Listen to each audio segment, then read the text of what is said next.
What's up, guys? Welcome back to Country Kids Outdoors. And thanks for joining us for our second video. And we're gonna show you how to put an incubator together. Set up an incubator for egg incubation. We're gonna be incubating some of our big chicken eggs and maybe a Banny egg or two, maybe. Probably not because she doesn't last. Anyway, without further ado, let's get started. What's this for? Okay. Emily got the first piece out. Oh God. So the reason we're in my room is because the setup needs to be physical. There's a physical location that you need to follow. So once you've received your incubator, it's time to find the right location for it. It's best to keep the incubator in an environment with constant temperature and humidity, as drastic changes in the area around the incubator may affect the hatch inside. The incubator needs to be placed in a room with stable temperatures between 74 to 80 degrees. Pay attention to the room temperature to ensure that it doesn't drop below 72 degrees Fahrenheit, particularly at night. Do not place the incubator near a window to avoid direct sunlight and drafts. Do not use the incubator on the floor. Not enough fresh air is available close to the ground due to CO2 concentration. So the temperature won't be a problem because the stove, the chimney goes right up through my room, so that shouldn't be a problem. So without further ado, let's get started. So you're gonna need your base tray and your incubator, and then depending on which incubator we have the Tricottage Incubator. So it comes with a handy book that I just read out of, and instruction manual on like the handling of the egg, like what type we have. I think we have the M12 Pro. We did this once and we got a pretty good hatch percentage rate. 5 out of 6 of them hatched. But then the Banny died. And then in the former video we had, you saw that there was only 4 chicks. Well, the Banny one, it was a small black one. He died like a month or so in. So I cried the entire day. Unfortunately didn't make it, but we're back for round 2 and hopefully we can get some. So you're gonna take your base tray, set it down into the bottom of your incubator. This is for the water storage in here. And then you're gonna have this bottle. It's a screw-on cap. You're gonna have to fill that with water. And then this comes with this. So these two things connect.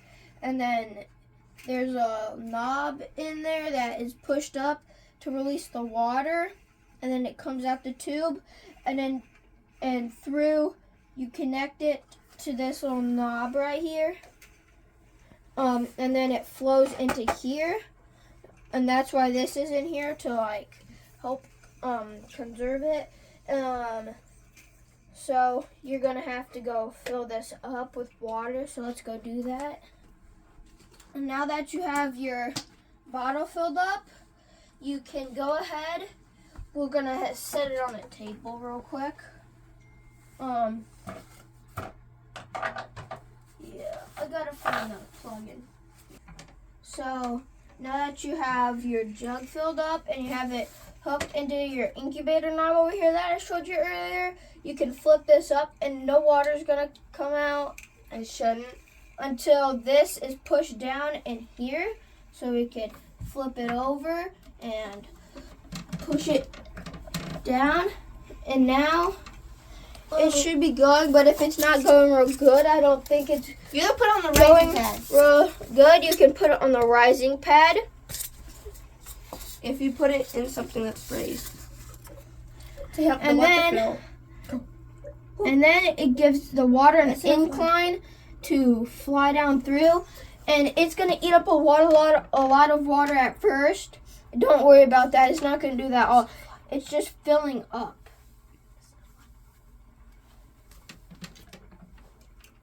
So, we did have a problem with humidity. It wasn't staying constant. So They still hatch. they still hatch, but I mean, We tried our best. We did try best. and then I'll hand it over to her to do the base floor. Alright, so you're gonna have your screen, or not really screen, but it looks like one. And you're gonna go ahead and put it on top, right here. And then this is so then you can attach your rotator, so then you can put it on like this. You can put the eggs in, and so ours, like the Tricottage one, it will spin every hour or so by itself. So it'll auto rotate. And then we have the base, which I don't know what that is, but okay. This knob is to get the temperature, and it shows you one con that I don't like about this is that the temperature's in Celsius. We had to Wait, where's the thing? we We had wrote to We wrote it down. compromise, and we Googled Compromise. it on a phone. And it says that 99.5 degrees, which is the temperature it's supposed to be at Fahrenheit, is 37.5 degrees Celsius. We did that. And So right now we know. here, you can see this. This is an auto rotator. It'll groove into there, and then it'll automatically rotate it. And then we have a little gap over here that lets air out, or we can keep air So in. you can like let the bad air out, and then you can close it to give it some fresh air. Or if your temperature is just way too high, you could probably open this for a little bit, and then you could shut it when you think you have the right temperature. It also comes with this humidity check, which we just like to throw on in there in one of the slides. If you're planning on filling it up, maybe like set it in the back there, but we're just gonna set it in here For now. and then it also comes with this egg candler. It says right in here in this, the 5th day, you should probably candle it with this. A candler is just a really bright light, so That also has a dip in it, because most flashlights stop there, but this one goes in. so you can like set the egg on top.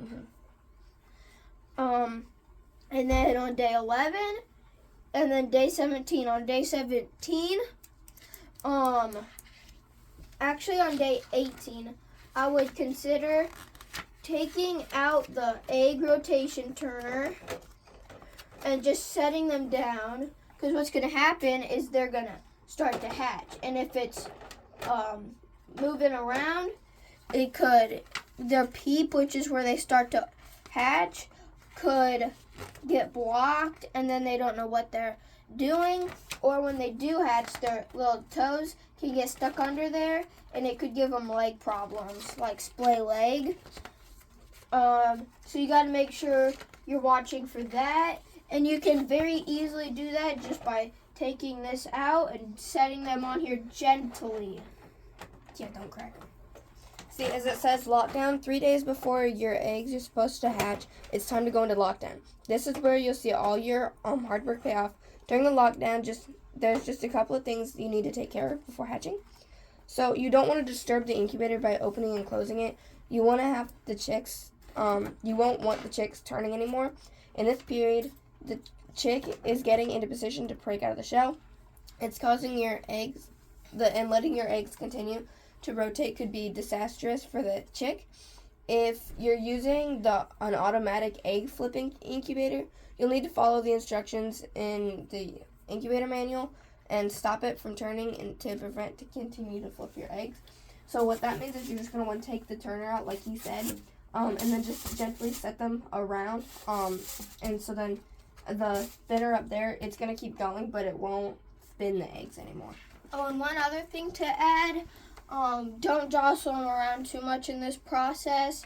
It could, like, if they have a peep started or something, which they shouldn't unless they're an early hatcher, don't, like, move them around because then it could move where they have their peep started and then they'll have to start it again. It could just be a longer process. That's a stressful process. We got on camera one of our chicks hatching. It took him like 7 minutes to hatch.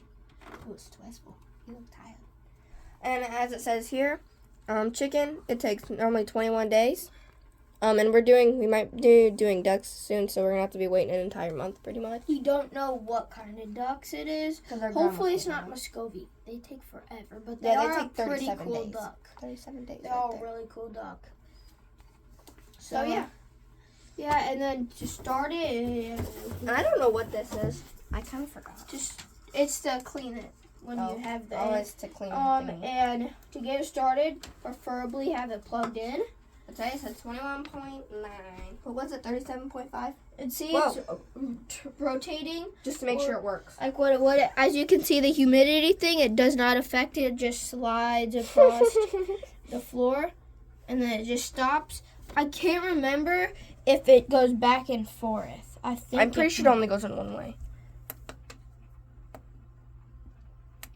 It's gotta go by sail.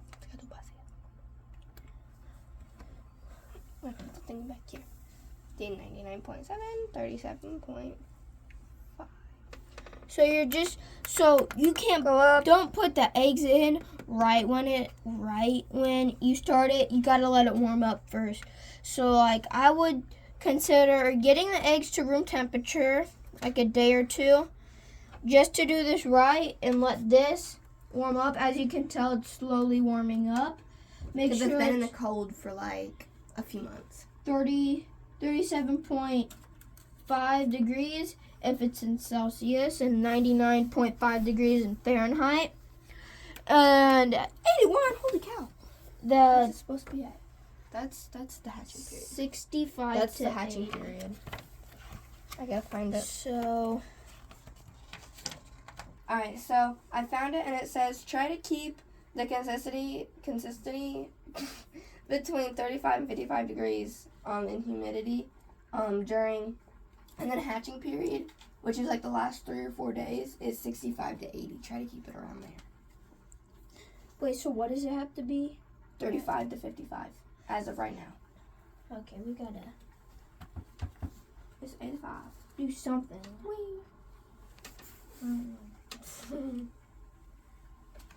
So, if your humidity's too high, don't worry. You could probably open this hole or something. As you know, a ton of water went into it when you put this thing in. So we're just gonna gotta give it a couple days to like stabilize out. Like 35 to 55 is a good range, and then hatching period, like we said, 65 to 80%. So yeah, that's kind of how you set up the Tricottage, the Tricottage egg incubator. Good luck with your hatching. Hopefully you have a good one. See ya, boy.